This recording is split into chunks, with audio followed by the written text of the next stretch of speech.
सतगुर की साजी ਅਤੇ ਨਿਵਾਜੀ ਸਾਧ ਸੰਗਤ ਜੀ, ਆਪਣੀ ਮਨਬਿਰਤੀ ਇਕਾਗਰ ਕਰਨ ਲਈ, ਰਸਨਾ ਪਿੱਤਰ ਕਰਨ ਲਈ ਸਾਰੇ ਮਾਈ ਭਾਈ ਗੱਜ ਕੇ ਆਖੋ ਧੰਨ ਸ੍ਰੀ ਸਤਿਗੁਰੂ ਰਾਮ ਸਿੰਘ ਜੀ।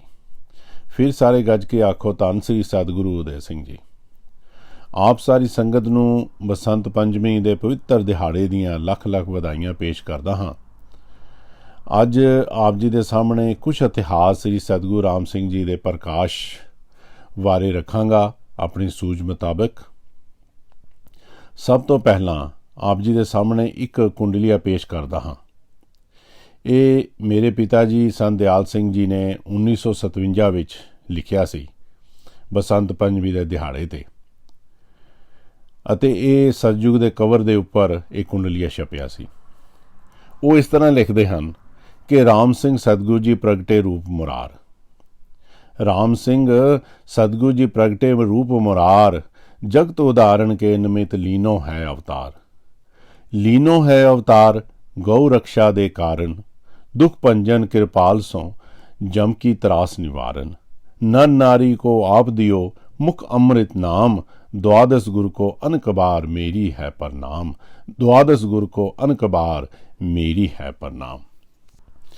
भारत भूमि नूं ये मान है कि समय समय ते अवतार संत महावीर योधे आउंदे रहे हैं, धर्म की स्थापना ते दुष्टां दा खात्मा करते रहे हैं। जिस तरह श्री गुरु गोबिंद सिंह जी फरमाते हैं कि जब जब होत अरिष्ट अपारा, तब तब देह तरत अवतारा। फिर अगे लिखते हैं कि धर्म चलावन संत उबारन, दुष्ट सबन को मूल उखारन। फिर भट्टा ने भी सवैयां दे विच इस तरह लिखिया है कि सतयुग तै माणियो छलियो, बल बावन पायो, त्रेते तै माणियो, राम रघुवंश कहायो। द्वापर कृष्ण मुरार कंस कृतारथ कियो, उग्रसैन को राज अपै भगता जन दियो। कलयुग परमान नानक गुरु अंगद अमर कहायो, श्री गुरु राज अब चल अटल आद पुरख फरमायो। हर युग दे विच धर्म की स्थापना लई, गौ गरीब की रक्षा लई ते दुष्टां दा नाश करन लई कोई ना कोई शक्ति जरूर प्रगट हुंदी है।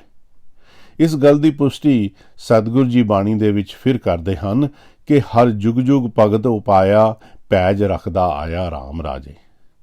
इस तरह ही श्री कृष्ण जी गीता दे विच भी फरमाते हैं, यदा यदा ही धर्मस्य गिलानिन भवति भारत, अभ्युदानम धर्मस्य तदात्मानं सिरजामियम।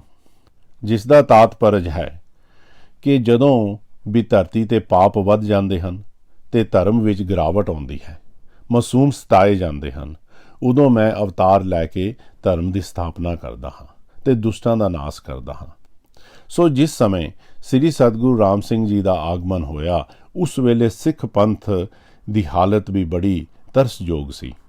अपनी मर्यादा, अपने सिद्धांत सब भुल चुके सन। साधा संतां दा निरादर करते सन, बुरशागर्दी दे हेठ आके मसलूमां नूं मारदे ते लुੱਟ-ਮਾਰ करदे। ਇੱਥੇ तक महापुरुष भजन बंदगी करन वाले पूरन गुरसिख वीर सिंह जी नूं तोप नाल उड़ा दिता ते बड़े फकर नाल फिर आखदे हन कि वीर सिंह जिहे मार दिते नहीं छड्डना साध ते संत मियाँ। इस तरह का भयानक रूप सिख पंथ दा हो गया सी। सब मांस शराब को पान करे, त्रिग आप को सिख कहावेंगे। एक खालसा पंथ मलेश हो, ऊंच नीच को बीच मिलावेंगे। इस तरह का भयानक रूप खालसे ने ले लिया। गुरबाणी दे विच ये जिहड़ा लफ्ज़ है त्रिग, ये बहुत वारी इस्तेमाल होया है।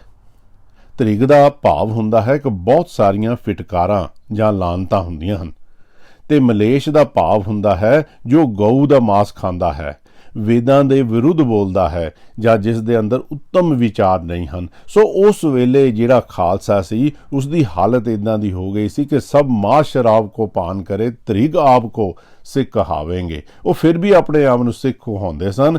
एक खालसा पंथ मलेश हो, वो मांस ते शराब का सेवन करते सन। इस तरह की वो भयानक हालत हो गई। बाणी दे विच भी इस बारे आउंदा है मलेशां बारे। जिद्दां सतगुरु जी ਆਪ ਹੀ ਫਰਮਾਉਂਦੇ ਹਨ ਕਿ ਅਸੰਖ ਮਲੇਸ਼ ਮਲ ਭਖ ਖਾਏ। ਜਿਹੜੇ ਅਸੰਖ ਹੀ ਹਨ ਦੁਨੀਆ ਦੇ, ਜਿਹੜੇ ਮਲੇਸ਼ ਹਨ ਉਹ ਜੋ ਇਹ ਗੰਦਗੀ ਖਾਂਦੇ ਹਨ, ਮਾਸ ਖਾਂਦੇ ਹਨ। ਮੈਂ ਇੱਥੇ ਅਰਜ਼ ਕਰਨਾ ਚਾਹਾਂਗਾ ਕਿ ਗੁਰਬਾਣੀ ਦੇ ਵਿੱਚ ਮਾਸ ਖਾਣ ਦੀ ਸਖਤ ਮਨਾਹੀ ਹੈ। ਵੇਦ ਪੜ੍ਹੇ ਮੁਖ ਮੀਠੀ ਬਾਣੀ, ਜੀਆਂ ਕੋਤ ਨਾ ਸੰਗੇ ਪ੍ਰਾਣੀ। ਜਿਸ ਦਾ ਭਾਵ ਬੜਾ ਹੀ ਸਿੱਧਾ ਹੈ ਕਿ ਗੁਰਬਾਣੀ ਪੜ੍ਹਦੇ ਹਾਂ, ਬੜੇ ਸਵਾਦ ਦੇ ਨਾਲ ਬਾਣੀ ਪੜ੍ਹਦੇ ਹਾਂ, ਮਿੱਠੀ ਬਾਣੀ ਪੜ੍ਹਦੇ ਹਾਂ, ਪਰ ਜੀਆਂ ਨੂੰ ਮਾਰਨ ਲੱਗੇ ਬਿਲਕੁਲ ਵੀ ਤਰਸ ਨਹੀਂ ਆਉਂਦਾ, ਲੱਜਿਆ ਨਹੀਂ ਆਉਂਦੀ। ਸੋ ਇਸ ਤਰ੍ਹਾਂ ਉਸ ਵੇਲੇ ਖਾਲਸਾ ਪੰਥ ਦੀ ਹਾਲਤ ਹੋ ਗਈ ਸੀ। ਸੋ ਇਸ ਤਰ੍ਹਾਂ ਦੀ ਹਾਲਤ ਦੇਖ ਕੇ ਅਕਾਲ ਪੁਰਖ ਦੇ ਮਨ ਵਿੱਚ ਦਇਆ ਆਈ ਕਿ ਪੰਥ ਖਾਲਸਾ ਖੇਤੀ ਮੇਰੀ, ਕਰੂੰ ਸੰਭਾਲਨ ਮੈਂ ਤਿਸ ਬੇਰੀ। ਦੇ ਕਥਨ ਅਨੁਸਾਰ ਸ੍ਰੀ ਸਤਿਗੁਰੂ ਰਾਮ ਸਿੰਘ ਜੀ ਨੇ ਅਵਤਾਰ ਧਾਰਿਆ। ਸਭ ਤੋਂ ਪਹਿਲਾਂ ਸ੍ਰੀ ਸਤਿਗੁਰੂ ਰਾਮ ਸਿੰਘ ਜੀ ਬਾਰੇ ਪਛੀਨ ਗੋਈ ਸ੍ਰੀ ਸੁਖਦੇਵ ਜੀ ਨੇ ਕੀਤੀ। ਭੋਗਲ ਪੁਰਾਣ ਵਿੱਚ ਲਿਖਿਆ ਹੈ ਕਿ ਰਾਜੇ ਪ੍ਰੀਸ਼ਤ ਦੀ ਰਾਜ ਸਭਾ ਵਿੱਚ ਕਥਾ ਕਰਦਿਆਂ ਸ੍ਰੀ ਸਤਿਗੁਰੂ ਰਾਮ ਸਿੰਘ ਜੀ ਬਾਰੇ ਉਹਨਾਂ ਨੇ ਦੱਸਿਆ। ਸ੍ਰੀ ਗੁਰੂ ਗੋਬਿੰਦ ਸਿੰਘ ਜੀ ਨੇ ਜੋ ਗੁਰਿੰਡ ਨਾਮਾ ਉਚਾਰਿਆ ਹੈ, ਇਹ ਉਸੇ ਭੋਗਲ ਪੁਰਾਣ ਦਾ ਉਲੱਥਾ ਹੈ। ਇਹ ਪੁਰਾਣ ਸੰਸਕ੍ਰਿਤ ਭਾਸ਼ਾ ਵਿੱਚ ਸੀ। ਸਾਡੇ ਵਾਸਤੇ ਸ੍ਰੀ ਗੁਰੂ ਗੋਬਿੰਦ ਸਿੰਘ ਜੀ ਨੇ ਬ੍ਰਿਜ ਭਾਸ਼ਾ ਦੇ ਵਿੱਚ ਲਿਖਿਆ ਹੈ।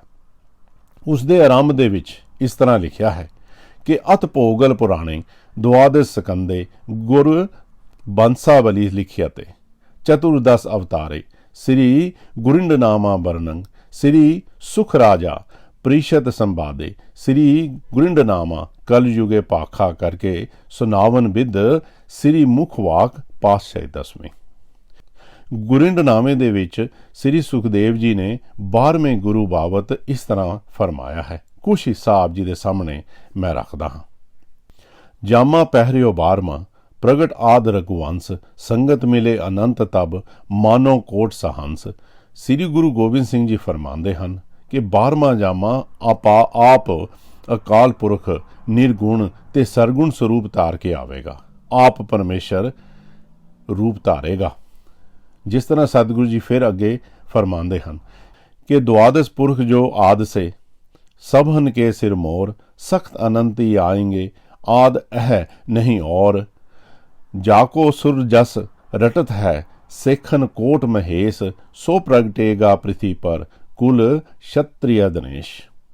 ਜਿਹੜਾ ਆਦ ਪੁਰਖ ਪਰਮੇਸ਼ਰ ਹੈ, ਉਹੀ 12ਵਾਂ ਰੂਪ ਸਭ ਤੋਂ ਨਿਆਰਾ ਰੂਪ ਧਾਰੇਗਾ ਤੇ ਅਨੰਤ ਸ਼ਕਤੀਆਂ ਵਾਲਾ ਹੋਵੇਗਾ। ਐਸਾ ਨਾ ਕੋਈ ਪਹਿਲੇ ਆਇਆ ਹੈ ਤੇ ਨਾ ਹੀ ਫੇਰ। ਇਹ ਜਾਮਾ ਸਭ ਦਾ ਸਰਤਾਜ ਹੋਵੇਗਾ। ਆਪ ਅਕਾਲ ਪੁਰਖ ਆਵੇਗਾ, ਜਿਹਦਾ ਸਿਮਰਨ ਸਭ ਦੇਵਤੇ ਬ੍ਰਹਮਾ ਤੇ ਵਿਸ਼ਨ ਸ਼ਿਵ ਜੀ ਤੇ ਹੋਰ ਸਾਰਾ ਸੰਸਾਰ ਕਰਦਾ ਹੈ, ਸਿਮਰਦਾ ਹੈ। ਉਹ ਧਰਤੀ ਤੇ ਪ੍ਰਗਟ ਹੋਵੇਗਾ। ਸ੍ਰੀ ਰਾਮਚੰਦਰ ਜੀ ਸ਼ਤਰੀਆ ਕੁਲ ਵਿੱਚ ਜਿਵੇਂ ਆਏ, ਉਸੇ ਤਰ੍ਹਾਂ ਸ੍ਰੀ ਸਤਿਗੁਰੂ ਰਾਮ ਸਿੰਘ ਜੀ ਬਾਡੀਆਂ ਦੀ ਕੁਲ ਦੇ ਵਿੱਚ ਪ੍ਰਗਟ ਹੋਣਗੇ ਤੇ ਇਸ ਤਰ੍ਹਾਂ ਪਰਮੇਸ਼ਰ ਰੂਪ ਧਾਰੇਗਾ, ਮਨੁੱਖ ਰੂਪ ਧਾਰ ਕੇ ਪ੍ਰਗਟੇਗਾ। ਇੱਥੇ ਤੱਕ ਸਤਿਗੁਰੂ ਜੀ ਦੇ ਰੂਪ ਬਾਰੇ ਵੀ ਲਿਖ ਦਿੱਤਾ ਕਿ ਸਤਿਗੁਰੂ ਰਾਮ ਸਿੰਘ ਦਾ ਰੂਪ ਕਿਸ ਤਰ੍ਹਾਂ ਦਾ ਹੋਵੇਗਾ।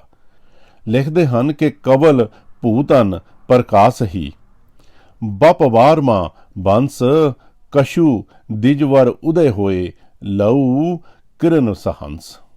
ਜਿਸ ਤਰ੍ਹਾਂ ਕਵਲ ਫੁੱਲ ਪਾਣੀ ਵਿੱਚ ਉੱਚਾ ਹੋ ਕੇ ਖਿੜਦਾ ਹੈ ਤੇ ਡੰਡੀ ਨਾਲੀ ਕਵਲ ਦੀ ਬਿਨਾਂ ਗੰਢਾਂ ਤੋਂ ਹੁੰਦੀ ਹੈ, ਇਸੇ ਤਰ੍ਹਾਂ ਹੀ 12ਵਾਂ ਜਾਮਾ ਸਰੂਪ ਧਾਰੇਗਾ ਤੇ ਸਰੀਰ ਵਿੱਚ ਕੋਈ ਵੀ ਗੰਢਾਂ ਨਹੀਂ ਹੋਣਗੀਆਂ।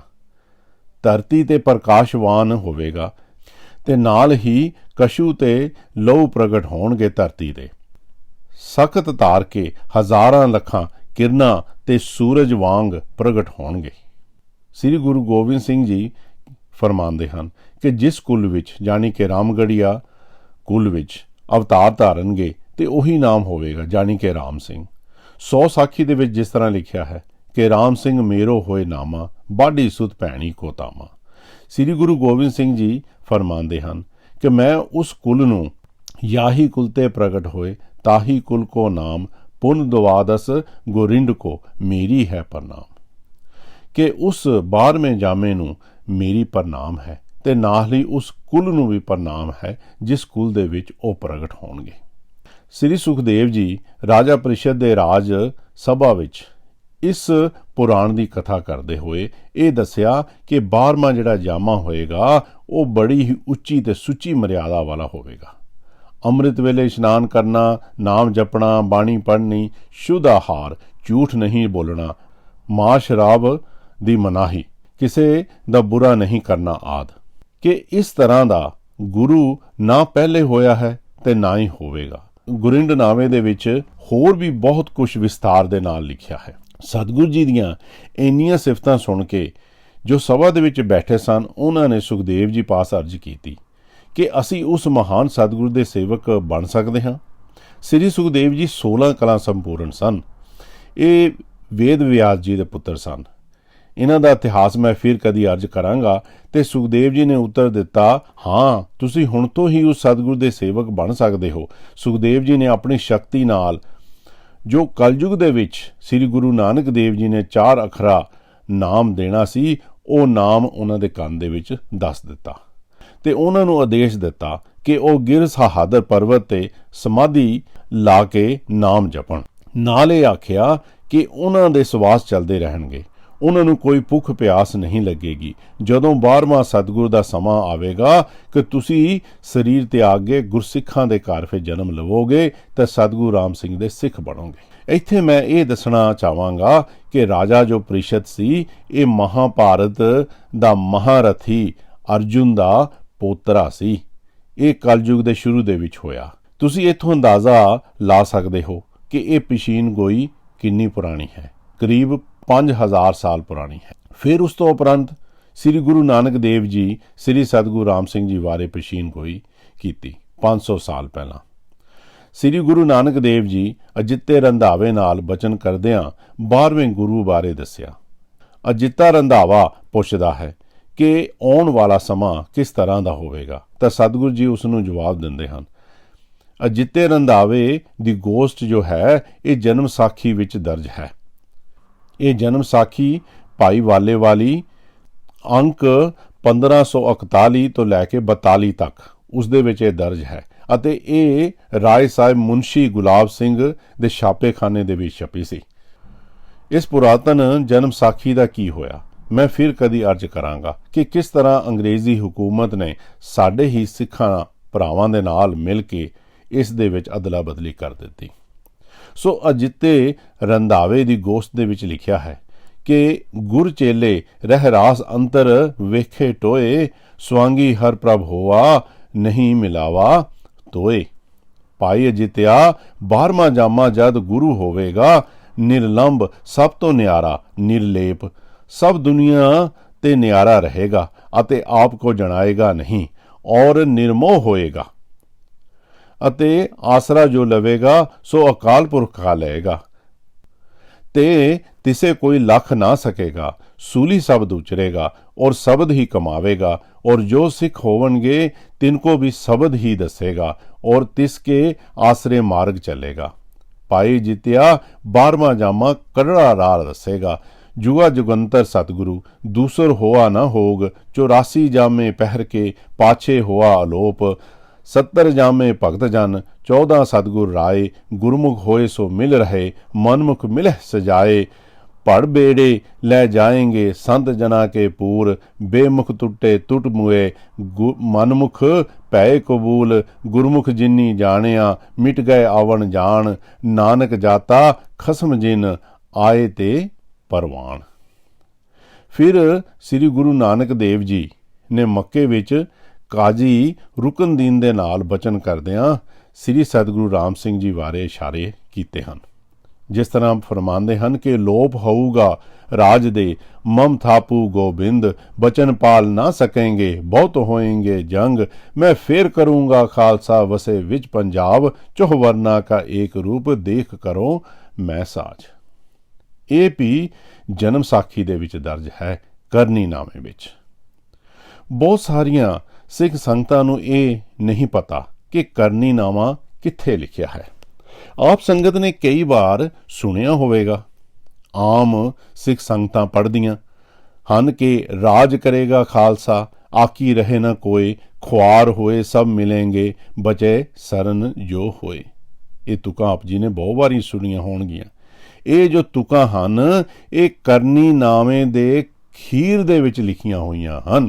ਇਹ ਕਰਨੀਨਾਮੇ ਦੀਆਂ ਤੁਕਾਂ ਹਨ। ਤੇ ਫਿਰ ਇਹਦੇ ਵਿੱਚ ਕਿਹੜਾ ਖਾਲਸਾ ਹੈ ਜਿਹੜਾ ਰਾਜ ਕਰੇਗਾ, ਉਸ ਬਾਰੇ ਮੈਂ ਫਿਰ ਅਰਜ਼ ਕਰਾਂਗਾ। ਫਿਰ ਸਤਿਗੁਰੂ ਨਾਨਕ ਦੇਵ ਜੀ ਤੋਂ ਬਾਅਦ ਸ੍ਰੀ ਗੁਰੂ ਗੋਬਿੰਦ ਸਿੰਘ ਜੀ ਨੇ ਆਪਣੀ ਰਚਿਤ ਪੁਸਤਕ 100 ਸਾਖੀ ਦੇ ਵਿੱਚ ਸ੍ਰੀ ਸਤਿਗੁਰੂ ਰਾਮ ਸਿੰਘ ਜੀ ਦੇ ਬਾਬਤ ਇਸ ਤਰ੍ਹਾਂ ਪਸ਼ੀਨ ਗੋਈ ਕੀਤੀ ਹੈ। ਰਿਲਪੁਰ ਬੀਚ ਬਾਢੀ ਸੁਤ ਹੋਈ, ਬਲੂਆ ਰਾਜ ਕਰੇਗਾ ਸੋਈ, ਦੇਸ ਪੰਜਾਬ ਸੁਧ ਜੋ ਹੋਏ, ਤਿਨ ਇਹ ਪੰਥ ਕਰਨ ਕਰ ਜੋਏ, ਰਾਮ ਸਿੰਘ ਉੱਚ ਨੀਚਨ ਢਰੈ, ਅਵਨੀ ਏਕ ਰਸੌਦੀ ਕਰੇ, ਸਿੰਘਨ ਦਲ ਪਤ ਪਾਛੇ ਰਾਖੇ, ਤਾਂ ਮਤ ਮਾਰ ਰਾਜ ਰਸ ਚਾਖੇ। ਫਿਰ ਗੁਰੂ ਪ੍ਰਤਾਪ ਸੂਰਜ ਪੁਸਤਕ ਵਿੱਚ ਲਿਖਿਆ ਹੈ, ਸ੍ਰੀ ਗੁਰੂ ਗੋਬਿੰਦ ਸਿੰਘ ਜੀ ਆਲਮ ਸਿੰਘ ਦੇ ਨਾਲ ਸ੍ਰੀ ਸਤਿਗੁਰੂ ਰਾਮ ਸਿੰਘ ਜੀ ਬਾਰੇ ਗੱਲਬਾਤ ਕਰਦੇ ਹਨ। ਫਰਮਾਉਂਦੇ ਹਨ ਕਿ ਆਲਮ ਸਿੰਘ ਬੰਦ ਕਰ ਦੋਏ, ਕਿਹਾ ਕਿ ਦਰਸ਼ਨ ਪੀ ਤੁਮ ਹੋਏ, ਕਹਿਓ ਗੁਰੂ ਹੰਪੀ ਰੱਖਿਆ ਹੈ ਹਿਰਦੇ ਭਾਵਨੀ ਹੋਏ, ਸ੍ਰੀ ਅੰਮ੍ਰਿਤ ਸਰ ਪਹੁੰਚਵੋ ਰਾਮ ਸਰੋਵਰ ਜੋਏ, ਬੇਰ 11ਵੀਂ ਹਮ ਜਬ ਆਵਹਿ, ਤਿਸਤੇ ਕੋਇ ਕੇ ਹਮ ਲਖ ਪਾਵਹਿ, ਪੰਥ ਖਾਲਸਾ ਖੇਤੀ ਮੇਰੀ, ਕਰੂੰ ਸੰਭਾਲਨ ਮੈਂ ਤਿਸ ਬੇਰੀ। ਫਿਰ ਇੱਕ ਤੀਰਥ ਦੀ ਪਟਾਈ ਹੋਈ ਜੋ ਕਿ ਸ੍ਰੀ ਗੁਰੂ ਗੋਬਿੰਦ ਸਿੰਘ ਦੇ ਹੁਕਮ ਅਨੁਸਾਰ ਵੱਡ ਤੀਰਥ ਹੈ। ਪੁੱਟਣ ਤੇ ਲੋਹੇ ਦਾ ਇੱਕ ਸੰਦੂਕ ਵਿੱਚੋਂ ਨਿਕਲਿਆ। ਇਸ ਬਾਰੇ ਗਿਆਨੀ ਗਿਆਨ ਸਿੰਘ ਜੀ ਨੇ ਵੀ ਇਸ ਬਾਬਤ ਲਿਖਿਆ ਹੈ। ਇਸ ਸੰਦੂਕ ਵਿੱਚੋਂ ਇੱਕ ਚਰਨ ਪਾਦਕਾ ਸ੍ਰੀ ਗੁਰੂ ਨਾਨਕ ਦੇਵ ਜੀ ਦੀ ਪੱਥਰ ਦੀ ਨਿਕਲੀ, 2 ਹੁਕਮਨਾਮੇ ਤੇ ਇੱਕ ਪੋਥੀ 10ਵੇਂ ਗੁਰੂ ਜੀ ਦੀ ਨਿਕਲੀ। ਇਹ ਸਾਖੀ ਵੱਡ ਤੀਰਥ ਦੀ ਸਾਖੀ ਕਰਕੇ ਮਸ਼ਹੂਰ ਹੈ, ਜੋ ਹਰੀਪੁਰਾ ਜ਼ਿਲ੍ਹਾ ਫਿਰੋਜ਼ਪੁਰ ਵੱਡ ਤੀਰਥ ਦੇ ਗੁਰਦੁਆਰੇ ਦੇ ਵਿੱਚ ਮੌਜੂਦ ਸੀ। ਹੁਣ ਪਤਾ ਨਹੀਂ ਕਿ ਅੱਗੇ ਪਿੱਛੇ ਕਰ ਦਿੱਤੀ ਹੋਵੇ।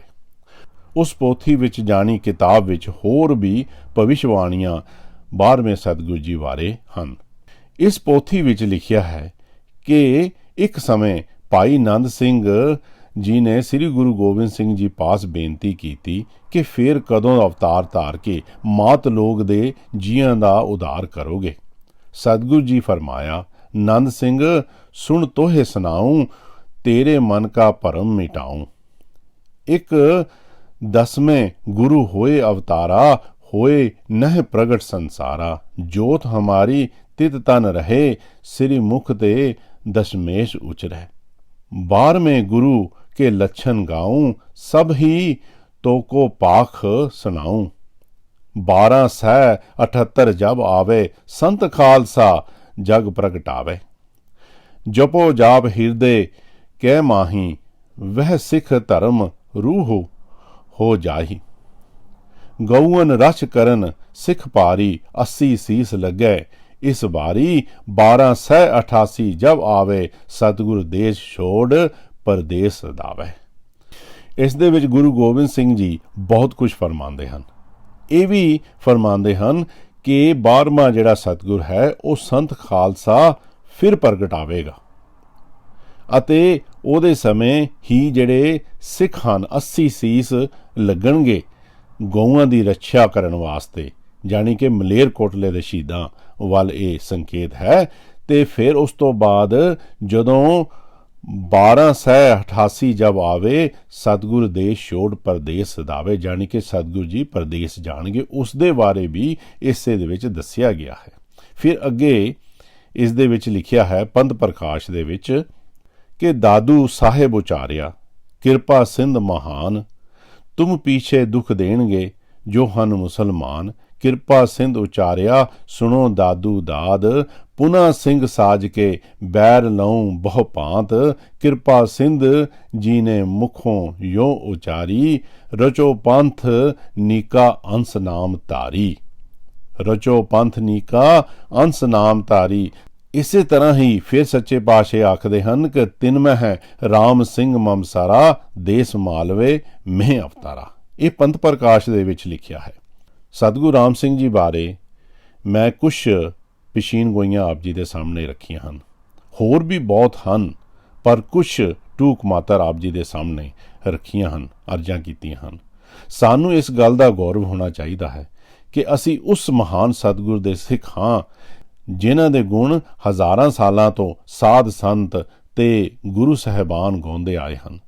ਸ੍ਰੀ ਸਤਿਗੁਰੂ ਰਾਮ ਸਿੰਘ ਜੀ ਦਾ ਪ੍ਰਕਾਸ਼ ਵੀ ਇੱਕ ਅਲੌਕਿਕ ਤਰ੍ਹਾਂ ਹੋਇਆ ਸੀ। ਸ੍ਰੀ ਸਤਿਗੁਰੂ ਜੀ ਦਾ ਪ੍ਰਕਾਸ਼ ਰਾਈਆਂ ਪਿੰਡ 3 ਫਰਵਰੀ 1816 ਈਸਵੀ ਬਾਬਾ ਜੱਸਾ ਸਿੰਘ ਜੀ ਤੇ ਮਾਤਾ ਸਦਾ ਕੌਰ ਜੀ ਦੇ ਗ੍ਰਹਿ ਵਿਖੇ ਹੋਇਆ। ਬਾਬਾ ਜੱਸਾ ਜੀ ਰਾਮ ਰਾਮ ਦਾ ਭਜਨ ਕਰਦੇ ਸੀ ਤੇ ਸੇਪੀ ਦਾ ਕੰਮ ਕਰਦੇ ਸਨ, ਜਾਣੀ ਕਿ ਹਲ ਬਣਾਉਂਦੇ ਸਨ, ਬੇਲਣੇ ਬਣਾਉਂਦੇ ਸਨ, ਸੁਹਾਗੇ ਆਦਿ ਇਸ ਤਰ੍ਹਾਂ ਦਾ ਕੰਮ ਕਰਦੇ ਸਨ, ਮੋਟਾ ਠਿੱਲਾ ਕੰਮ ਕਰਦੇ ਸਨ। ਤੇ ਪਰ ਕੰਮ ਕਰਦੇ ਕਰਦੇ ਹਮੇਸ਼ਾ ਹੀ ਰਾਮ ਦਾ ਨਾਮ ਉਹ ਜਪਦੇ ਰਹਿੰਦੇ ਸਨ। ਜਿਸ ਵੇਲੇ ਮਾਤਾ ਸਦਾ ਕੌਰ ਜੀ ਨੇ ਗਰਭ ਧਾਰਨ ਕੀਤਾ, ਸਮੇਂ ਦੀ ਉਡੀਕ ਵਿੱਚ ਅੱਗੇ ਨਾਲੋਂ ਵੀ ਬਾਬਾ ਜੀ ਜ਼ਿਆਦਾ ਪ੍ਰਭੂ ਦਾ ਭਜਨ ਕਰਦੇ ਤੇ ਗਰੀਬਾਂ ਨੂੰ ਦਾਨ ਕਰਦੇ। ਜਦੋਂ ਉਹ ਸ੍ਰੇਸ਼ਟ ਸਮਾਂ ਆਇਆ, ਬਾਬਾ ਜੀ ਬਾਹਰੋਂ ਸਰੀਂ ਦੇ ਪੱਤਿਆਂ ਦੀਆਂ 1-2 ਟਾਹਣੀਆਂ ਤੋੜ ਕੇ ਲੈ ਕੇ ਆਏ। ਸਰੀਂ ਦੇ ਪੱਤਿਆਂ ਨੂੰ ਦਰਵਾਜ਼ੇ ਤੇ ਲਾਉਣਾ ਇੱਕ ਸ਼ੁਭ ਮੰਨਿਆ ਜਾਂਦਾ ਸੀ। ਉਹ ਸ੍ਰੇਸ਼ਟ ਸਮਾਂ ਆ ਗਿਆ ਜਦੋਂ ਮਾਤਾ ਜੀ ਨੇ ਬੱਚੇ ਨੂੰ ਜਨਮ ਦੇਣਾ ਸੀ।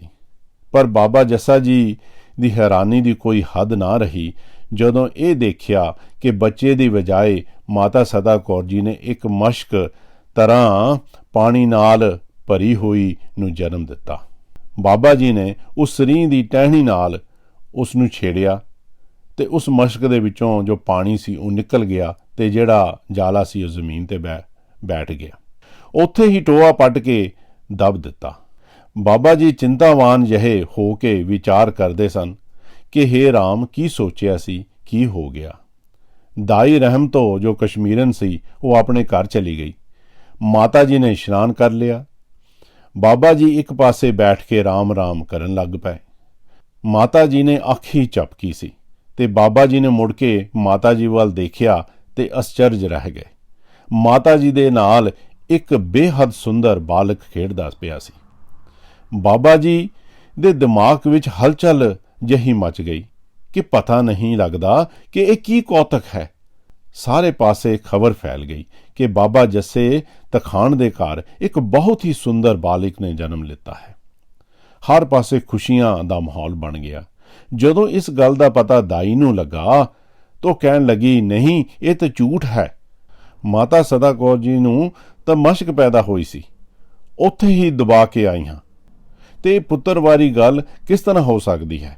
ਨੱਠੀ ਦਾਈ ਦੇਖਣ ਵਾਸਤੇ ਆਈ, ਦੇਖ ਕੇ ਹੈਰਾਨ ਰਹਿ ਗਈ। ਆਖਣ ਲੱਗੀ ਕਿ ਇਹ ਖਾਕੀ ਨਹੀਂ, ਇਹ ਨੂਰੀ ਹੈ। ਅਸੀਂ ਸਾਰੇ ਖਾਕ ਤੋਂ ਜਨਮੇ ਹਾਂ ਤੇ ਖਾਕ ਵਿੱਚ ਹੀ ਮਿਲ ਜਾਣਾ ਹੈ। ਸ੍ਰੀ ਸਤਿਗੁਰੂ ਰਾਮ ਸਿੰਘ ਜੀ ਨੂਰ ਤੋਂ ਪ੍ਰਗਟ ਹੋਏ ਸਨ। ਸੋ ਸਤਿਗੁਰੂ ਰਾਮ ਸਿੰਘ ਜੀ ਦਾ ਪ੍ਰਕਾਸ਼ ਵੀ ਇੱਕ ਅਲੌਕਿਕ ਹੀ ਸੀ। ਸੋ ਸਤਿਗੁਰੂ ਜੀ ਦਾ ਇਤਿਹਾਸ ਬਹੁਤ ਲੰਬਾ ਹੈ, ਅਗਾਧ ਬੋਧ ਹੈ। ਮੈਂ ਉਸ ਦੇ ਵਿੱਚੋਂ ਕੁਝ ਬੂੰਦਾਂ ਆਪ ਜੀ ਦੇ ਸਾਹਮਣੇ ਰੱਖੀਆਂ ਹਨ ਤੇ ਉਹ ਵੀ ਅਰਜ਼ਾਂ ਕਰਦੇ ਆ। ਪਤਾ ਨਹੀਂ ਕਿੰਨੀਆਂ ਕੁ ਗਲਤੀਆਂ ਕੀਤੀਆਂ ਹਨ। ਆਪ ਸਾਰੀ ਸਾਧ ਸੰਗਤ ਬਖਸ਼ਣਯੋਗ ਹੋ, ਸੋ ਖਿਮਾ ਕਰ ਲੈਣੀਆਂ। ਸਤਿ ਸ੍ਰੀ ਅਕਾਲ।